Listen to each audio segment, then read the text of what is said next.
Hello, welcome to Lunch with Linda. I'm Linda Daniels, and you are now inside Northampton Wolves. You can watch this on either Facebook Live or YouTube Live, or stream them, my little talks later on in the day, whenever you have a chance. We're happy to have you joining us, and I've got a lot always to talk about. It is turning into a gorgeous day out there. It was cloudy this morning, but we are looking at nothing but blue sky today on February 21st, is it? The 20th. The 20th, February 20th. Hi Eileen, hi Sally. Say hello so that we know you're there. We love knowing who's watching us and when. Hey Jen, we've got lots of people out there that tell me they watch, but I never see their names. So I really appreciate knowing that you guys are out there. I want to start by giving a great big thank you to everybody who has so far donated to our collection for the earthquake victims in Turkey. We had a tremendous response with both knitted items and things that people have basically kind of cleaned out of their closet. We had so many things that on Saturday morning, I was like, I can't take the piles anymore. I loaded up and filled the back of my car and took it down for a first donation to Northampton Volkswagen. The stuff they are getting is intense. When I pulled into the parking lot, there was a big pickup that had piles, mounds of bags already donated that they were getting ready to pack up and ship out. And there was already many items in the showroom ready to also be collected and shipped out. So I was really proud to be able to give our 4 bags of knitted items and a few other things that day. By the time I got back here on Saturday and late afternoon to close the store, I wasn't gone all day, but that may sound like it. Well, we've already got another whole basket full of knitted items. People have just been very generous with that. And Rosemarie, yes, I was just about to say, you are amazing if you are sending all of that to us. She says she's sending it today or tomorrow. Oh yeah, today's a holiday. It will be greatly appreciated. And I've been saying to some people that have come in with things that I was a little bit hesitant about doing this collection, wondering, do they really need stuff, or will it just be items that end up in a landfill or not get to them? And I actually have heard from a person in Turkey indirectly that yes, every single thing is a help. One of my customers, Marianne, has a very close connection to a family and young woman in particular that lives in Turkey now. She was here in the States and worked with Marianne for a while and then went back to Turkey. And she wrote Marianne an email to let her know that she was all right, but she knows many people who have been deeply affected, not the least of which are several of her cousins, immediate family, who are, I think she has 2 nurses and a doctor. All 3 of them lost their home, so they have nothing left. They're basically living in their car so that they can continue to work and provide service at the hospital near where they live or where they were working beforehand. So imagine they have absolutely nothing of theirs left. The thing that I found surprising too, even though I have heard it on the news, was this young woman said that the response from the government was very slow and that they needed to wait a long time before they got real professionals in there. So they're very upset with the government, and very grateful for all of the professional help that has come their way, but it meant that more lives were lost than I think needed to be. So we're going to continue to collect and drop off at Northampton Volkswagen just because they're taking responsibility for getting it all shipped out, and they have the room to do that. We'll be continuing to take that stuff through the end of March. So if you want to knit something, you've got plenty of time to do it. If you want to clean out a little bit and go through some of the stash of knitted stuff that you have, that would also be helpful. So thank you again for making that donation, and hi to everybody that I haven't said hi to. So I'm going to bounce around a little bit, even though I have some notes, but bouncing around because the end of February is fast approaching, and we will be done with the clearance sale. So all of these yellow signs that are up and around the store will be gone, and we will be making room for the new stuff that's coming in. I'm going to talk about a few of those, but I want to offer you, especially those of you who are watching, a little bit of a enticement, if you will. If you shop this week, this will only be in store. If you come in and buy something that's on sale, we'll give you an additional 10% off of your purchase, just on the sale items, not on regular priced items. But come in and pick up another skein or two for hats. We still have a supply of the Ushia and the Silo that are that great super bulky for hats, and you'll be able to whip something up really quickly at an even deeper discount. So we're going to do that, and we still have a lot of the Belgian hot chocolate bombs right there, and I don't want to keep them over the summer because I don't want them to be stale. So these are normally $5.50. $5.50. So we have marked these down on the website to $2.75, and we just made a cup of hot right here. We don't have milk, but it's hot. But we're gonna see what happens. Kate's gonna hold it.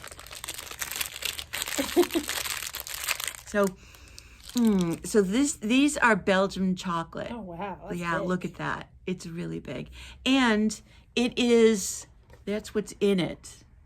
When it pops open, there's a little hot chocolate plus the marshmallows. Will it pop okay, open? It will melt. So I'm gonna just drop it without making a big splash. Little splash.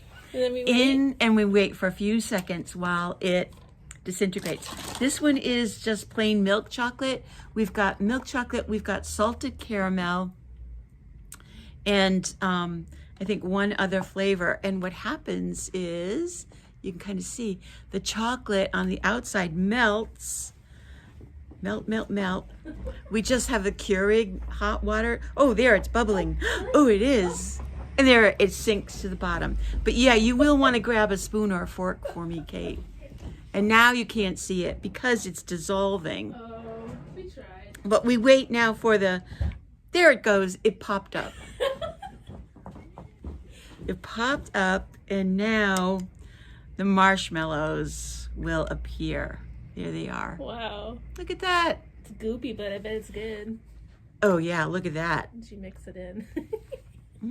Yeah, delicious. Well, maybe I'll take some of those. Oh, my gosh. Yeah, hold on, everybody. Yep, that's good. $2.75 on the website.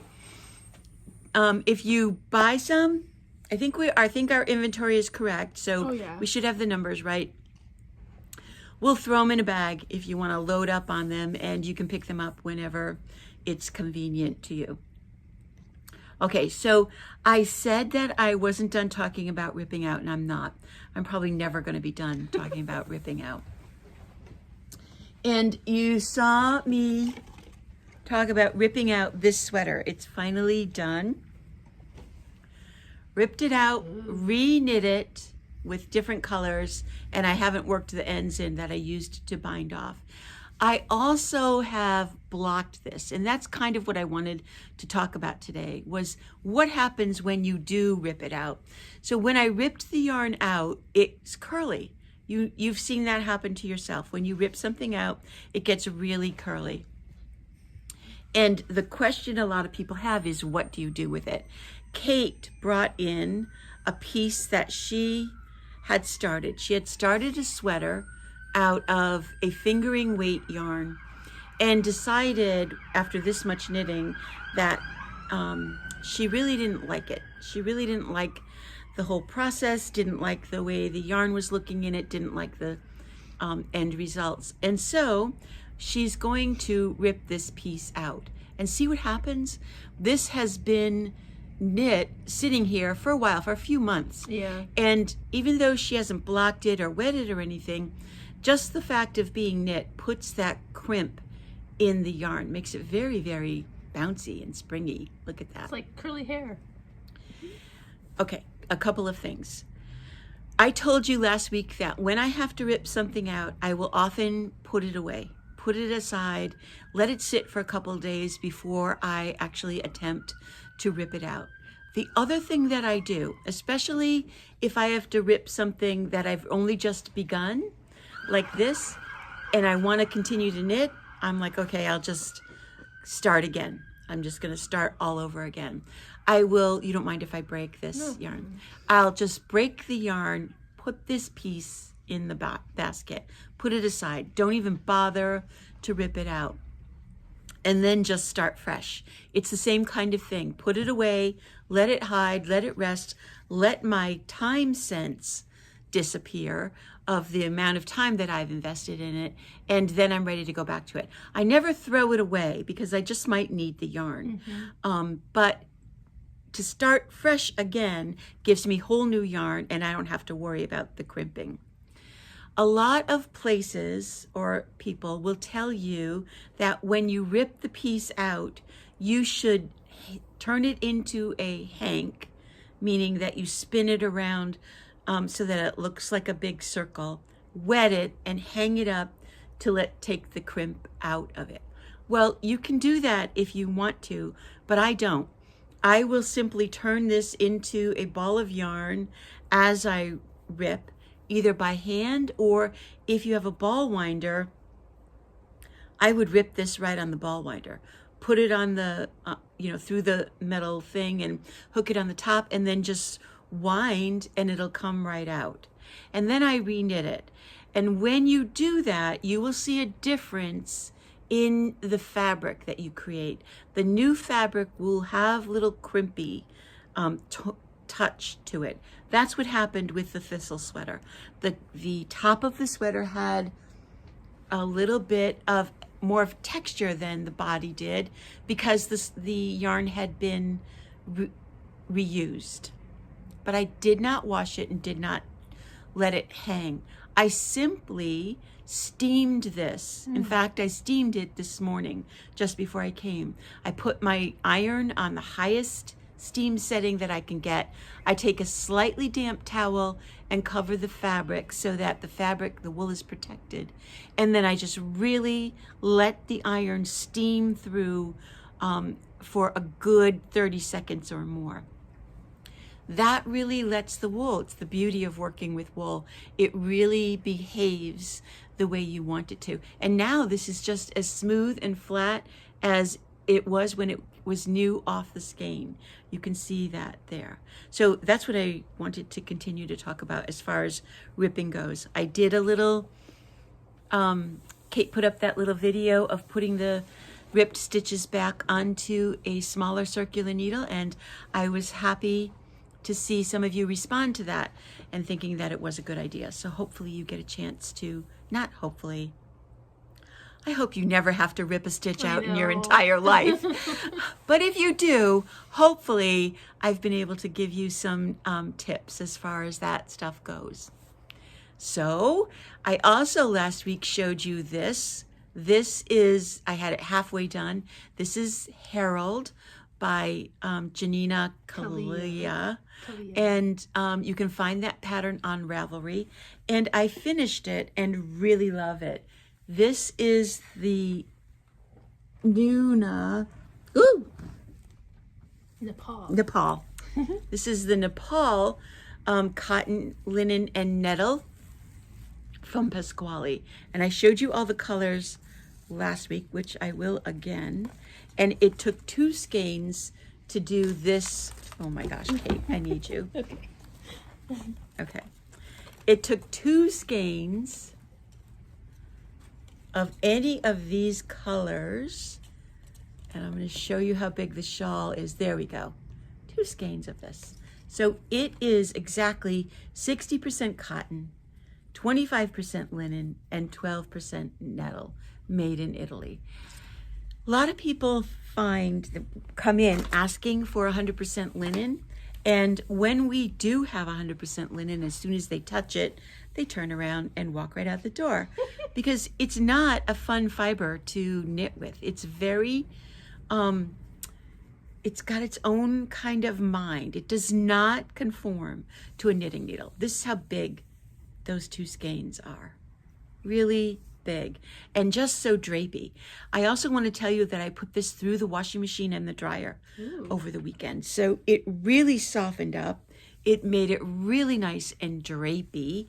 And I just love the way it feels. So adding the cotton and the little bit of nettle to it gives you that linen-y feel without that linen-y scratch. This is not scratchy at all and can be right against your neck. So this is one of the newest yarns that we've got. I told you about it last week, but we do have all of this in stock.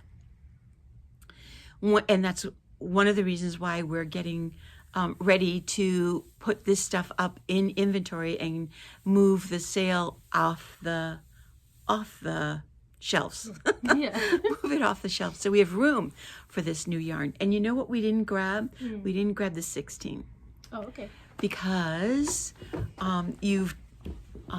I've been waiting anxiously for this order to come in, and we did finally get in the fingering and the worsted weight. And while Kate's grabbing that, I want to show you what we also have in. You know how much I love Lane Magazine and the work that they do, and we just got in the new Amy Gilly book, Neons and Neutrals. This stuff is all over the Instagram because they're putting all of the patterns on Instagram. We have the book in. You can buy it online and we will hold it for you. You can't actually have the book until March 3rd. That's just the way they do things to try to be fair. But this book is amazing. It is filled with wonderful, fun stuff. And of course, Kate and I immediately want to make one of the sweaters in here, which I didn't mark and I'm trying to find. Actually, I saw this Videra. Oh, did you? Oh my God, it's gorgeous. Oof. Absolutely gorgeous. I have to make that. Have to. The other one that we want to make is, I'm sorry guys, I didn't mark it. Right there. There. This one. Whoa. This color, the extra color work is actually 8 strands of lace weight yarn. Bonnie, if you're here, it's right up your alley. Grab a whole bunch of your lace weight when you come up next month, and we'll be able to put something together. So you can get the book, buy it on our website. We'll hold it for you and send you a reminder on March 3rd that you can come and pick it up. By that time, hopefully, I will actually have knit something from it and can show you what it's like. So I wanted to let you know that that is here. The 16, oh my gosh, is the latest yarn from Earth Yarns. And it is 100% superwash ultra fine merino. This is the yarn that feels like cashmere, better than cashmere. Everybody who comes in and touches the little cowl and hat that we have knit with it cannot believe how soft it is.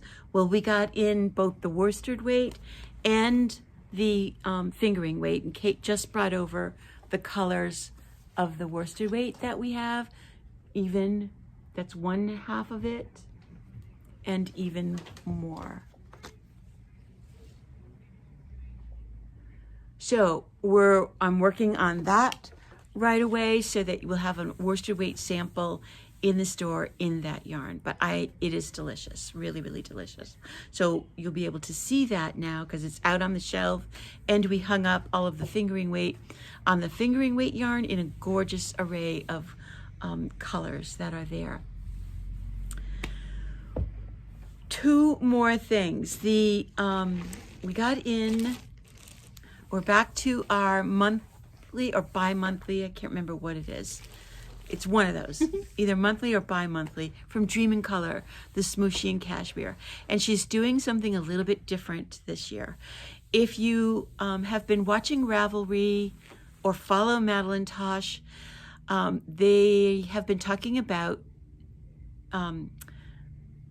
pooling yarn that is designed to have a pooling effect. And Dream in Color has done one. And I think we're going to get several different colors from them as the months go on. We get 10 skeins of a specific color each month. I can already tell you we only have 9 skeins of this one because I'm sending this to Eileen to have a model done in the store right away.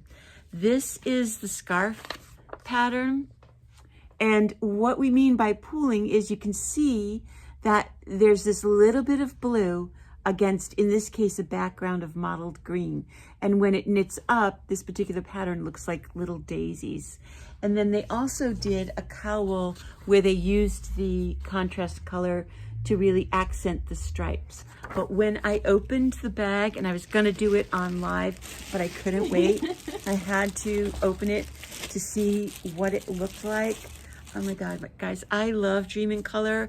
Their Smooshy with Cashmere is fantastic to begin with. And this stuff is amazing. So the color is an absolutely gorgeous teal and purple.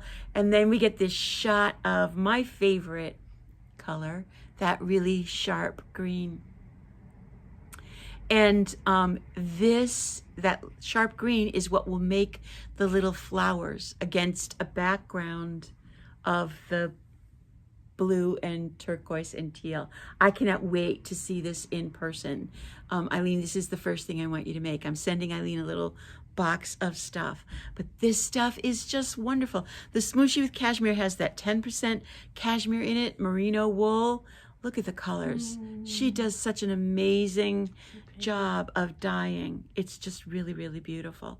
So we're back to getting monthly doses of Dream in Color, Smooshy and Cashmere with some really fun new things ready to make out of them. It's your job. And give me that basket, please.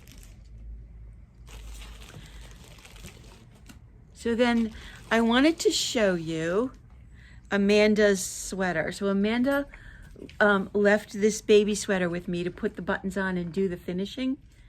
And this is what it looks like. And I wanted to show it to you because I haven't really talked about this yarn much at all. There's the buttons. It's a simple little garter stitch, all in one piece sweater that that has a little button tab at the top. Bree says she wants one of those Dream in Colors for her. And the sweater itself is knit in garter stitch. And there's no finishing around the neck because garter stitch, you know, is a flat stitch. It stays, it doesn't curl, it doesn't move. It just stays there. But in looking at it, I was afraid that with wear and tear, these corners wouldn't really hold up that well. That's a weak spot because some of the stitches are continuing to be knit and some of the stitches are bound off. And so what I decided to do was to put a crochet edge all along that neckline, and that's what I've started to do right here. Just a simple single crochet, and it firms the neckline up but also finishes it off so that you not going to have that bumpy garter stitch edge out there. It's going to be much more of a single crochet. If you don't know how to crochet, you can learn to do that single crochet. It's the most basic, simplest crochet stitch there is. And if you want to, Dahlia teaches a Learn to Crochet class. I will probably do a workshop this summer that we'll call Crochet on Knit that will help show you how to finish off those pieces. So this yarn is one that is really, really nice. It feels so good. It's called Offbeat, and it is a really good choice for kids things because it's 90% acrylic and 10% alpaca. And at first it's like, what? Alpaca. 10% alpaca makes it so soft. It's just amazing. This is the sweater that she did is one skein. She used one skein, and I'm sure she has enough left from the sweater to make a little hat to go with it. There's a lot of yardage in here. It is 586 yards. And it's kind of like a light worsted DK weight yarn. They're calling for a 4 to 6 needle. So it's a perfect children's or babies things. We don't have a ton of it, but we do have colors. So there's this one. There is this color, which is the one that Amanda used for her sweater. There's one that goes more yellows and greens with a touch of pink and white. Boy, if you have a spring or summer baby coming, this stuff would make a great little blanket. This is olives. This is Kate's favorite. That reminds me of a garden. It does. And then we have one bright one with these turquoises and purples. Can't go wrong with that one. Can't. If you're looking for something that is non-gender specific, I think any of these colors would work except for maybe, but there's a lot of blue and green. Pink and blue. There is pink. It just depends. But one skein of these is enough to do a smallish blanket, certainly enough to make that little sweater. And I just wanted to show you that and talk about edging on garter stitch. Even, you know, a lot of people do garter stitch scarves, and that bumpy edge along the edge of a scarf can be finished off with a single crochet all around the scarf, firm the scarf up.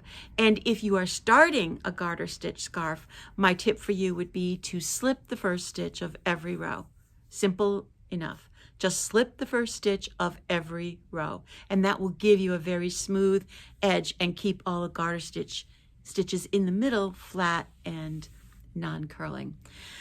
All right, you guys, I think that's everything. Kate, did you check my notes to see if I missed anything? So remember the sale? 10% off. Oh, I remember one more thing. I was just throwing things out to Kate, and I wanted to make the rest of February officially finish it February. So get into your closet, and I want you to do one of two things. Find something either that you want to finish, or find something that you're never going to finish and rip it out. That's what Finish It February is all about. So now, instead of saying go knit something, I'm going to say go finish something. See you next week. Bye.